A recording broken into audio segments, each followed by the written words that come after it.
এই সকল ভুইফোর দলকে যারা আগে ডিজিএফআইয়ের মাধ্যমে নিবন্ধন পেয়েছে এদের অবশ্যই নিবন্ধন বাতিল করতে হবে।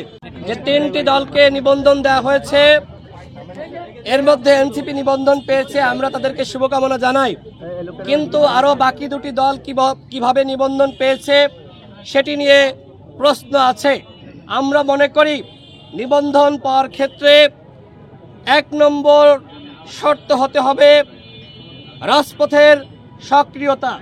কিন্তু এই সক্রিয়তা বিবেচনা না করে শুধুমাত্র কমিটি দিয়েছে, বাসা বাড়িকে অফিস হিসেবে দেখিয়ে দিয়েছে তারা এই ছলে বলে কৌশলে নিবন্ধন পাবে, সেটি আমরা কোনোভাবেই মানতে পারি না।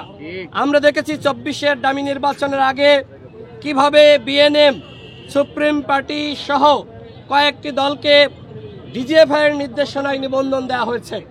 এর আগে প্রধান নির্বাচন কমিশনারের সাথে বৈঠক করে আমরা অনুরোধ জানিয়েছিলাম এই সকল ভুইফোর দলকে যারা আগে ডিজিএফআইয়ের মাধ্যমে নিবন্ধন পেয়েছে এদের অবশ্যই নিবন্ধন বাতিল করতে হবে। তাদেরকে বাতিল করা হয়নি, উল্টো আমরা দেখলাম গণ অভ্যুত্থানের পরে রাজপথের সক্রিয় দলগুলোকে নিবন্ধন দেওয়া হয়নি, এনসিপিকে দেওয়া হয়েছে। আমরা শুভকামনা জানাই। কিন্তু আরও 2টি দল, বিশেষ করে ডেস্টিনির প্রায় 42 লাখ গ্রাহকের অর্থ যারা আত্মসাৎ করেছিল সেই দলও দেখলাম নিবন্ধন পেল। আমার প্রশ্ন হলো এই দল কিভাবে নিবন্ধন পেল? 24-এর গণ অভ্যুত্থানের আগে আমরা এই দলকে কখনোই রাজপথে আমরা দেখি নাই। আমরা কখনোই দেখি নাই গণ অভ্যুত্থানের সময় তারা আসলে আন্দোলন সংগ্রাম করেছে।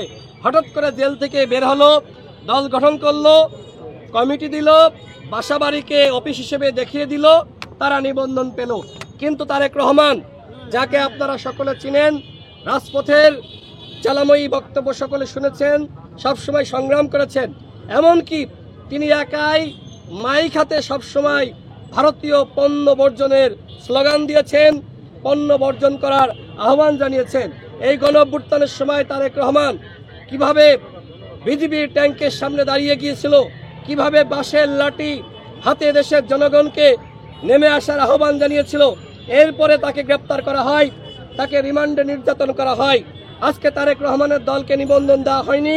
তারেক রহমান ভাই এখানে অনশন করছেন, তার সাথে সংহতি জানানোর জন্য আমার ব্যক্তিগত জায়গা থেকে তার প্রতি আমার যে শ্রদ্ধা, তার সংগ্রামের প্রতি আমার যে সহমর্মিতা, ভালোবাসা, সেই জায়গা থেকে আমি সংহতি জানানোর জন্য এসেছি। এখন প্রধান নির্বাচন কমিশনারের সাথে কথা বলবো। তিনি অসুস্থ হয়ে পড়ছেন, প্রায় 20 ঘন্টার অধিক সময় তিনি পাড়ি দিয়েছেন।